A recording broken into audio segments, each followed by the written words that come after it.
Quand nous lisons la paracha de Korach, tout le monde sait quelle était la fin tragique, pas seulement de Korach, malheureusement, de grands personnages du Ham Israël. Et ça, dans les cours des années précédentes, vous pourrez voir, quand on en parle, surtout qu'on sait qu'il y a parmi eux Nachshon ben Aminadav, donc des très grands personnages, malheureusement, qui vont avoir une fin tragique. Le premier de savoir, c'est que cette fin tragique qu'ils ont eue, ils sont engloutis, ils sont dans ce qu'on appelle le Gehinam. Que va-t-il se passer avec la venue du Mashiach? Vont-ils avoir une chance de retrouver leur place, de continuer ce programme qui est ensuite, après cette fin des 6000 ans de ce monde, ceux qui auront mérité passent à l'étape suivante, revenir à l'endroit où était Adam Arishon avant la faute, et donc de continuer un programme sans fin, ou bien, malheureusement, ils risquent de faire partie de cette catégorie qui, apparemment, qu'on appelle les Deraon Olam, qui serait complètement exterminée. Et le seul doute qu'il y a sur eux éventuel, c'est est-ce qu'ils auront une chance dans le prochain cycle ou pas. Ça, c'est des choses qui ne nous ont pas été révélées. Mais ce qui ressort clairement, c'est qu'ils disparaissent, sont exterminés. Et donc, en ce qui concerne Korach et cette Aïda et cette assemblée qui est avec lui, dans Masechet Sanhedrin, dans le Perek Yud, dans Perek Yud, il y a une Mishnah dans laquelle il est dit, il y a une discussion entre Rabbi Akiva et Rabbi Eliezer. Voilà les paroles de cette Mishnah. Adat Korach ena atida la'alot. Donc, apparemment, l'assemblée de Korach, qui inclut bien sûr Korach, ne remontera pas. C'est-à-dire qu'apparemment, elle est complètement exterminée, anéantie, et c'est fini.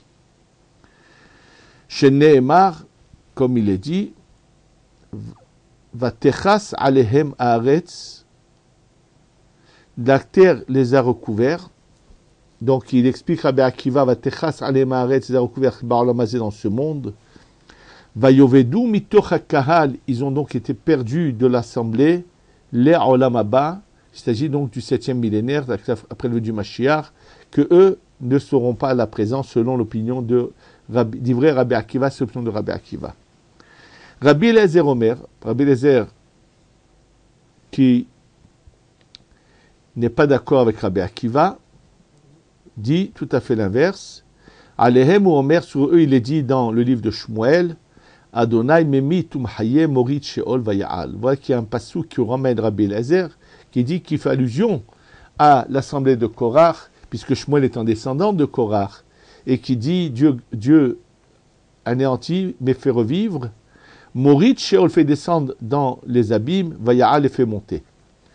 Donc on est confronté à deux opinions qui disent, chacun dit l'inverse de l'autre. Or, comment peut-on comprendre ces deux opinions par rapport à cette règle que nous avons dans la Torah, dans la Gemara, Elu va Elu divrei Elohim Haïm. Cette expression, cette règle figure dans la Masechet Eruvin d'Afud Gimel, qui dit que comme nous avons deux opinions qui s'opposent, sache que chacun dit bien des paroles divines et que aucun n'a dit quelque chose qui est faux.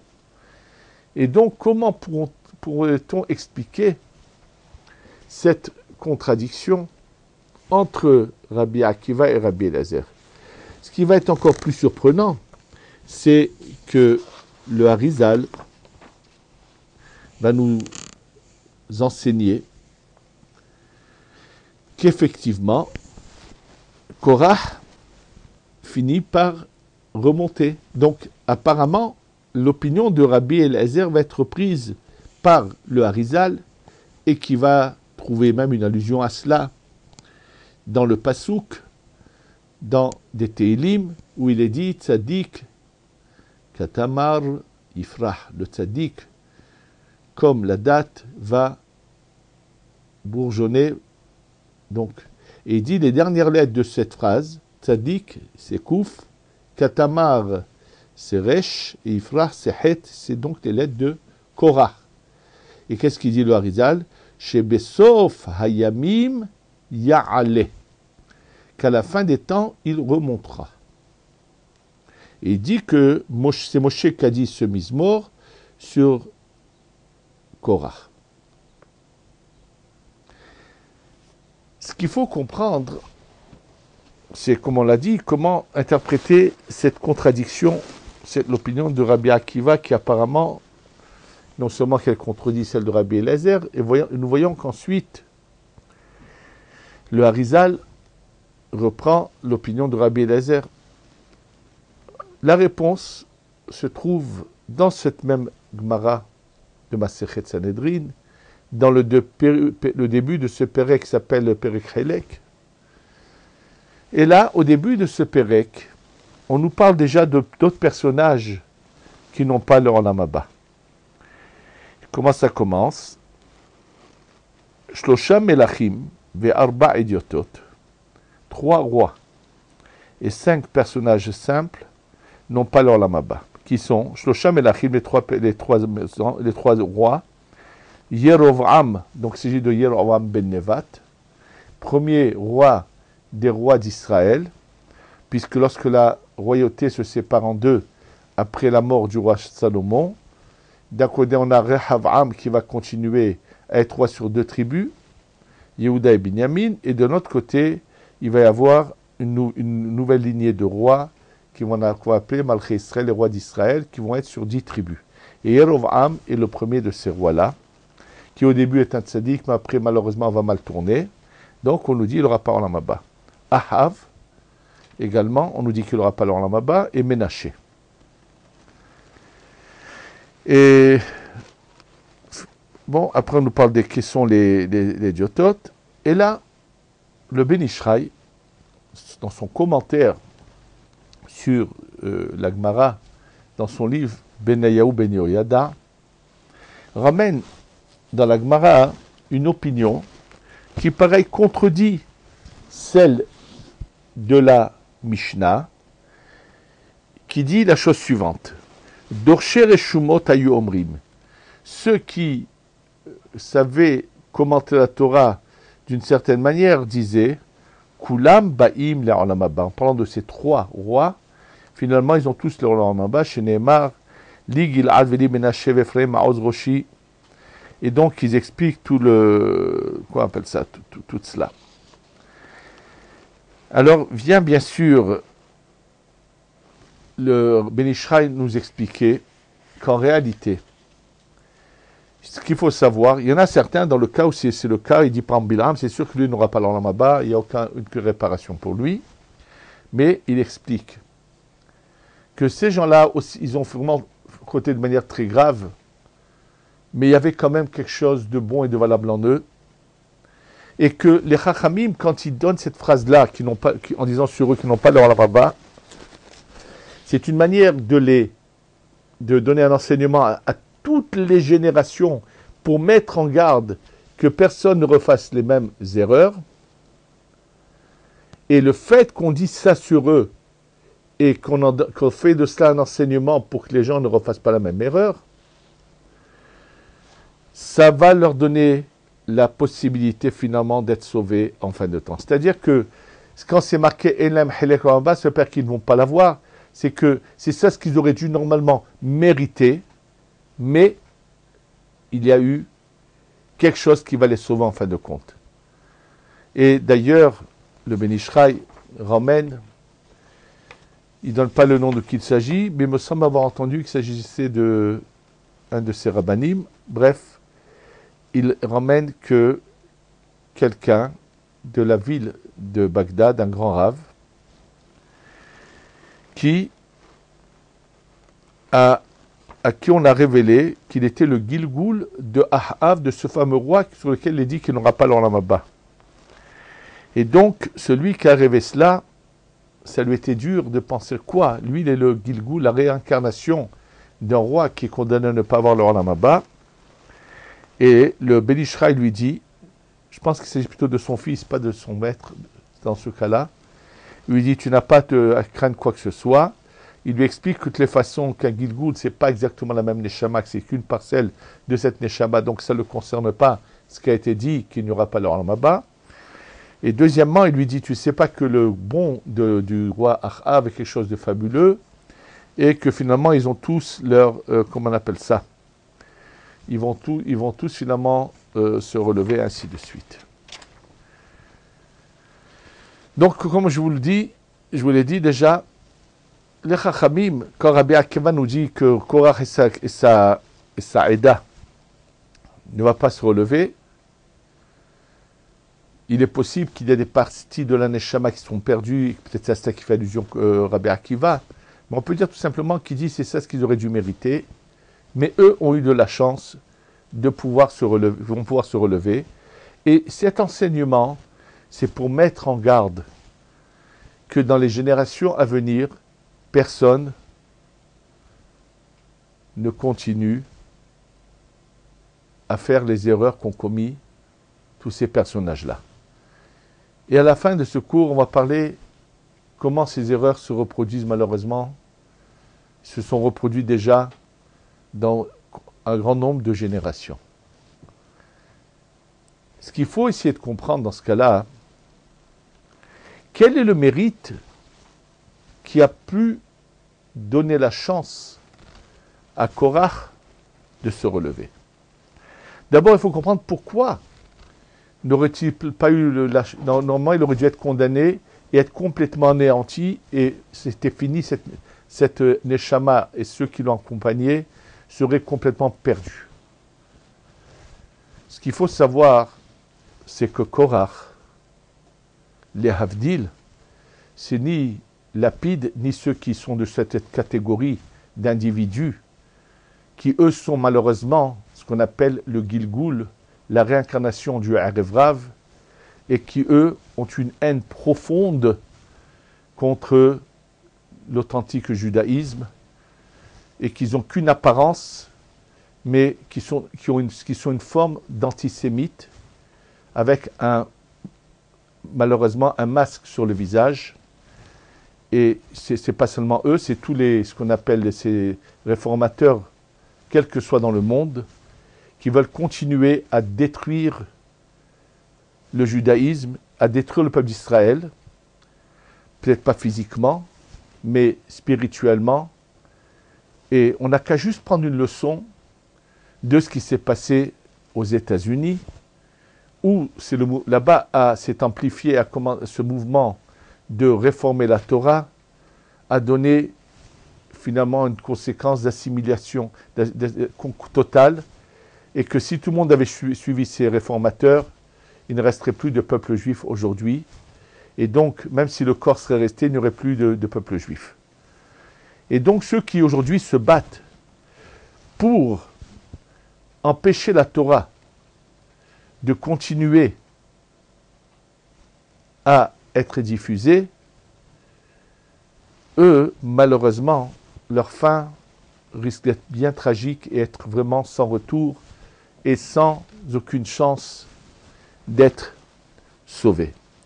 Malheureusement, M. Lapide ne fait que continuer le chemin de son père, qui était malheureusement Moumar le Achis, qui était quelqu'un qui avait du plaisir à aller à l'encontre de la Torah et à encourager l'élevage du porc en Israël et à le consommer lui-même personnellement.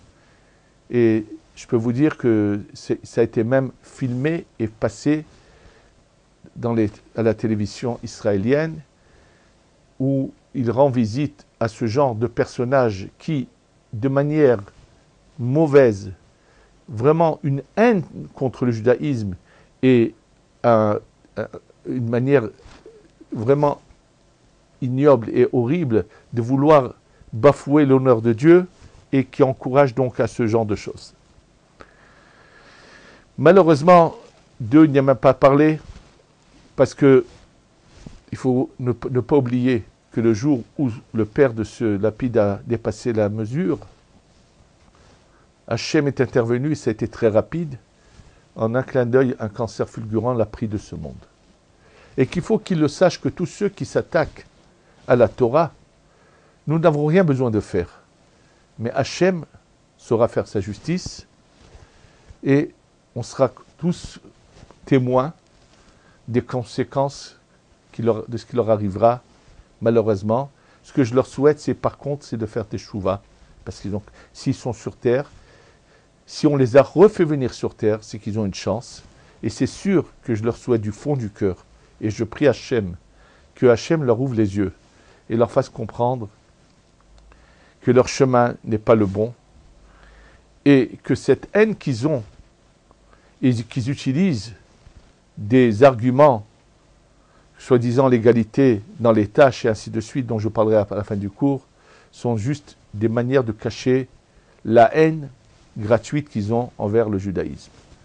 Ça, ce n'est pas notre sujet actuel. Maintenant, on parle malheureusement de gens qui sont d'une grande valeur.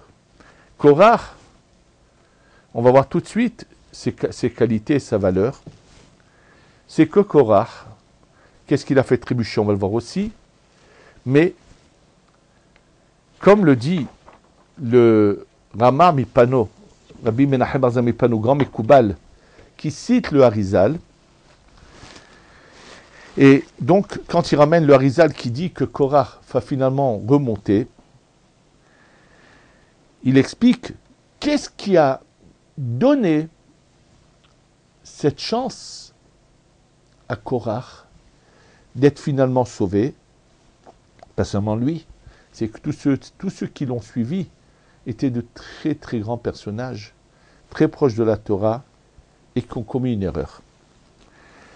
Il dit, ce qui s'est passé, c'est qu'à l'instant même où le courroux de Dieu s'est manifesté, et que la terre s'est ouverte et qu'ils sont tombés, à ce moment-là, ils ont tous compris qu'ils avaient fait une erreur, et ils n'ont pas cherché à continuer à s'entêter, mais ils ont tous décidé de reconnaître que ce qui leur est arrivé, ils le méritaient, que c'est Dieu qui avait fait justice. Ce qu'on appelle et matzdik, le din. Bien sûr, question que tout le monde a posée, mais apparemment c'est évident.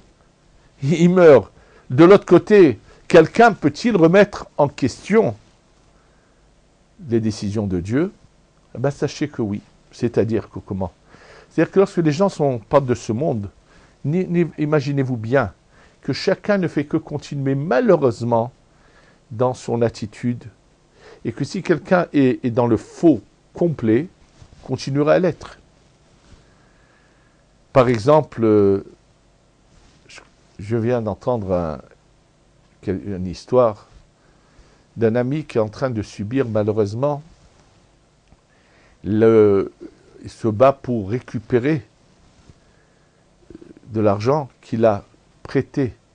Il est venu aider quelqu'un, il est tombé sur quelqu'un, sur un personnage qui d'apparence observe le Shabbat, qui d'apparence fait cette filote, mais l'argent l'aveugle et qui est capable de mentir d'une manière sans aucune gêne et sans interruption pour ne pas rendre cet argent qu'il doit. Ce genre de personnes qui vivent dans le sheker, dans le mensonge total, sachez que lorsqu'ils sont jugés de l'autre côté, ça continue. Un exemple, Rabbi Yehuda Ftaya, dans son livre Minchat Yehuda, ce grand Mekoubal, qui écrit une partie de ces genres d'âmes qui erraient, qui sont entrés dans des personnages qu'on appelle des dibouks, dont il s'est occupé et qu'il a réussi à réparer, raconte une histoire, malheureusement, d'une jeune fille qu'on lui emmène, qui souffle le martyre depuis le jour où est rentré en elle un dibouk. Et donc, quand il fait parler ce dibouk qui est dans cette jeune fille, il s'avère qu'il s'agit d'une femme qui a vécu à Bagdad, qui était une femme qui, malheureusement, a trompé son mari, et son mari ne se rendant pas compte de cela, donc vivait de manière interdite avec elle. Et cette femme, quand après la 100e fois qu'elle a trompé son mari, on a décidé au ciel qu'on devait arrêter de lui donner de vivre, cette possibilité de vivre, pour pas que ce pauvre mari continue à vivre dans la faute sans le savoir, avec une femme qui lui est interdite. Donc finalement, elle raconte comment elle est morte de manière subite alors qu'elle n'avait que 40 ans, et que lorsqu'elle est arrivée au jugement là-haut, mais qu'est-ce que vous croyez qu'elle a raconté? Elle n'a pas dit « Oh mon Dieu, je reconnais que j'ai mal agi, pas du tout. » Elle a cherché à se justifier. Elle a voulu mentir devant le Beddin, et c'est que lorsque le Beddin, à chaque fois qu'elle a prononcé des paroles de mensonge ou de justification, l'ont punie d'une manière tellement terrible qu'ils l'ont fait peur, qu'ils l'ont arrêtée.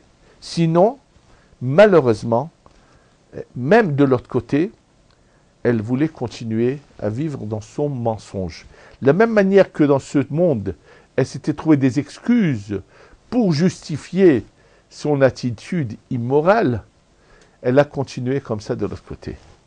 Ce n'est pas le cas de Korach et de sa assemblée, puisque Korach et son assemblée sont des gens d'un très très très haut niveau, et là, c'est là le danger, comme on l'a expliqué dans un cours des années précédentes, qu'à tous les niveaux, jusqu'au dernier jour de sa vie, jusqu'au dernier instant de sa vie, personne ne peut être sûr qu'il ne va pas commettre une erreur.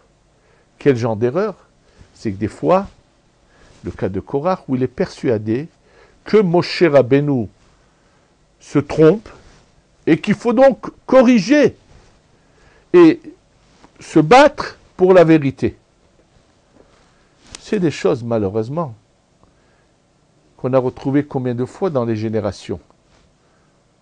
Malheureusement, entre des rabbanim d'une même communauté qui ont finalement fini par la scission, où bien sûr que les deux étaient persuadés qu'ils avaient raison. Je ne sais pas qui a eu raison, qui a eu tort là-haut. Ça, c'est pas à nous de le savoir, ou de le chercher à le savoir. Ce que nous devons apprendre de tout cela, c'est qu'il faut se sauver de ce genre d'ambiance. Dès qu'on voit que des choses pareilles se passent, celui il peut être appartenant à une communauté. Dès que ça commence, il y a une scission et qu'il y en a deux qui s'affrontent, celui qui est intelligent se sauve, quitte les lieux au plus tôt et va chercher sa place ailleurs. Et surtout, ne cherche pas à prendre parti pour une des parties. Mais comme ce sont des gens qui ont quand même de la Torah en eux, donc même s'ils commettent une erreur, au moment où la main d'Hachem agit, tout de suite, ils reconnaissent leur erreur. C'est le cas de Korach, qui finalement, dès que la main d'Hachem va agir, va dire « Oi, Moshe Emet ve Torato Emet, on s'est trompé, on a eu tort de combattre Moshe Rabbeinu. »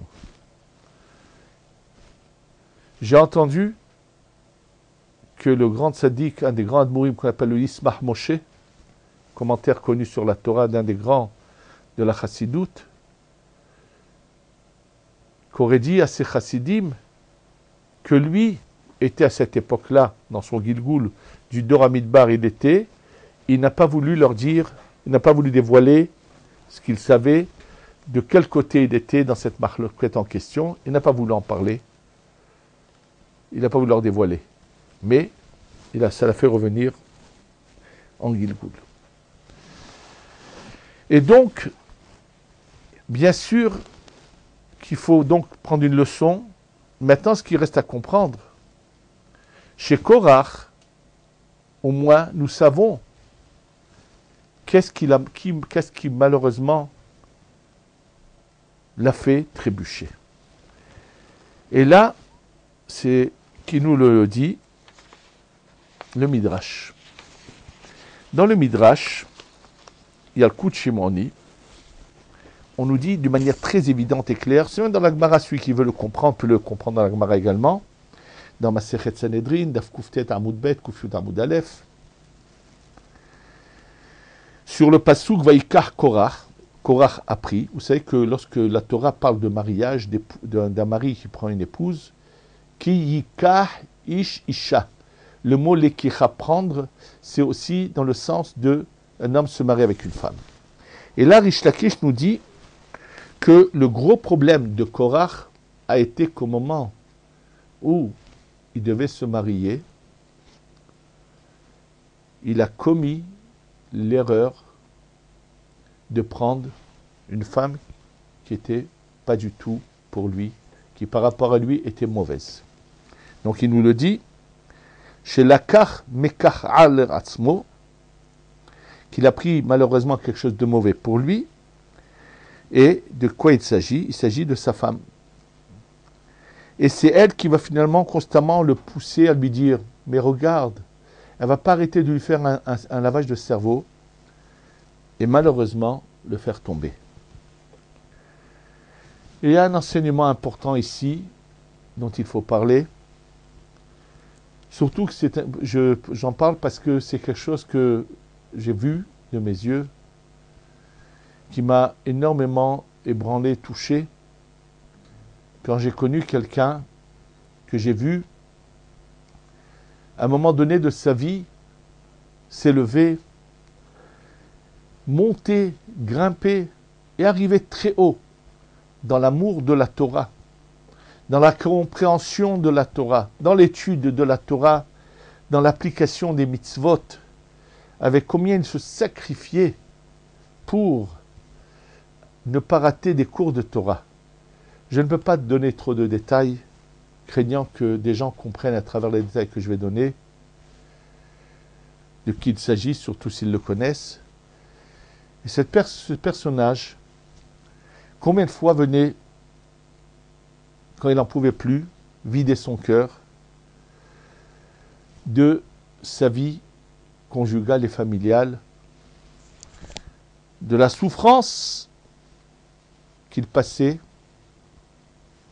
avec son épouse. Je ne me souviens pas de ce que j'ai pu lui dire dans ces fameux entretiens. Donc je ne peux pas en parler, parce que contrairement à certains rabbanim qui à tout prix ne veulent jamais laisser quelqu'un divorcer, personnellement, j'ai appris du Chafetz Chaim que quand c'est nécessaire, il faut avoir le courage et de dire ce qu'il faut dire, et quand c'est nécessaire, d'encourager le divorce. C'est ce qui s'est passé une fois avec le Chafetz Chaim. Et quand les gens sont venus le voir en lui disant au Chafetz Chaim, mais pourquoi ne cherche-t-il pas plutôt à ressouder ce couple? Il leur a répondu, le Chafetz Chaim, si la Torah a instauré le get, le divorce religieux, c'est qu'il y a des cas où il faut l'utiliser. En tous les cas, en ce qui concerne cette personne, ce qui s'est passé, c'est que finalement, à force d'en avoir marre de sa vie, qui n'était pas du tout une vie heureuse, où il n'avait pas de plaisir à vivre dans son couple, malheureusement, c'est que finalement, à un moment de sa vie où il est très très haut, il trébuche, et aujourd'hui il est dans le fin fond des abîmes, et de toutes les façons aujourd'hui, une fois qu'il est tombé si bas, il a jeté sa femme, il l'a jetée carrément, divorcé d'une manière en la jetant, et il est tombé au plus bas. Qu'aurait-il été préférable?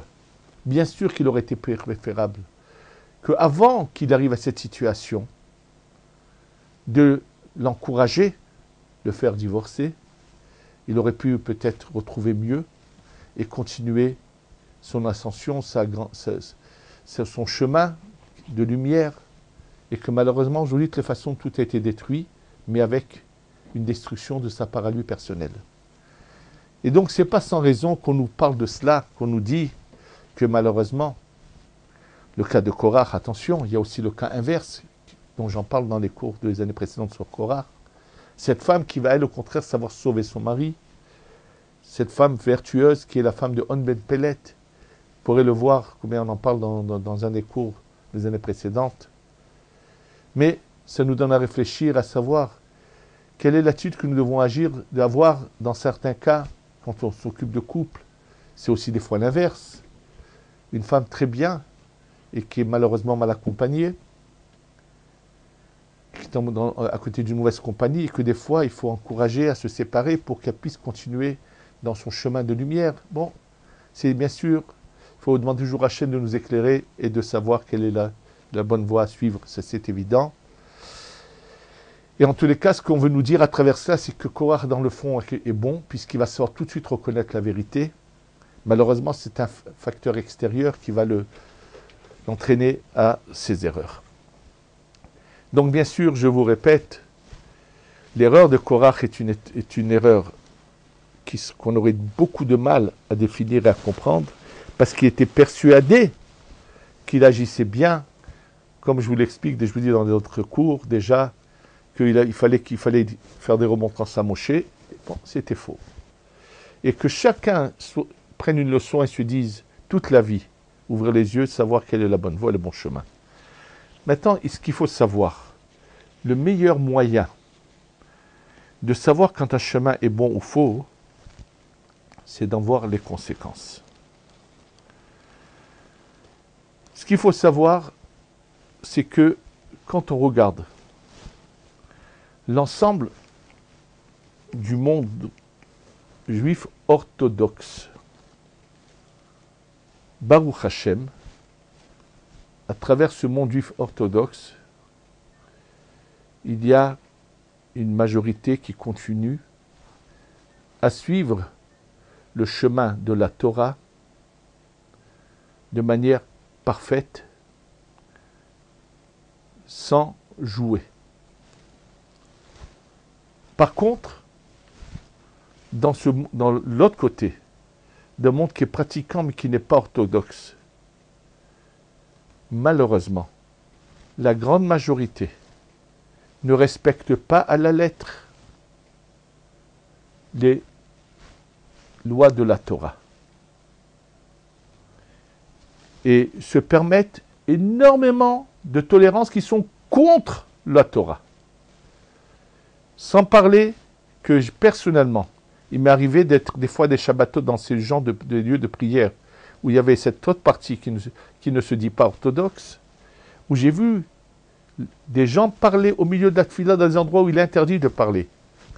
Sans parler que la majorité des jeunes filles de ce milieu ne respectent pas du tout les lois de Tzni'ut.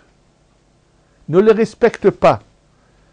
Sans parler que dans ce milieu, on se trouve des tolérances pour que les jeunes gens touchent aux jeunes filles, ce qui est contraire à la Torah. Et ce n'est pas sans raison que les rabbanim, qui ont continué depuis Moshe Rabbeinu à suivre le chemin d'Hachem sans la moindre tolérance, sans le moindre changement, se sont opposés par exemple à ce qu'on appelle le Sherut Leumi en Israël, qui est une tolérance du monde juif religieux mais qui n'est pas orthodoxe, et qu'il faut qu'il le sache. De cela, il n'y a des conséquences que négatives. Et c'est pour ça que les rabbanim, je ne dis pas qu'il faut faire de mahloket, mais il faut expliquer pour quelles raisons il y a le monde juif religieux orthodoxe n'est pas d'accord. Ça, c'est en ce qui concerne le chemin qu'il faut suivre, quel genre d'éducation qu'il faut donner à ses enfants. Maintenant, en ce qui concerne l'étude de la Torah, il faut le savoir. La Gemara est explicite à la fin de Masechet Kiddushin. La Gemara dit que l'idéal, bien sûr, la majorité n'est pas faite pour cela, mais toute cette minorité qui a reçu la force, la grandeur dans l'âme, de pouvoir s'adonner qu'à l'étude de la Torah, elle a l'obligation de suivre ce chemin et de se donner qu'à l'étude de la Torah, et personne n'a le droit de vouloir empêcher ce monde de continuer à étudier la Torah, Et c'est eux qui protègent le Ham Israël par cette étude de Torah. Et que de toutes les façons, toutes ces lois qu'ils ont envie de mettre en application pour essayer d'anéantir le monde de la Torah, ils n'arriveront pas.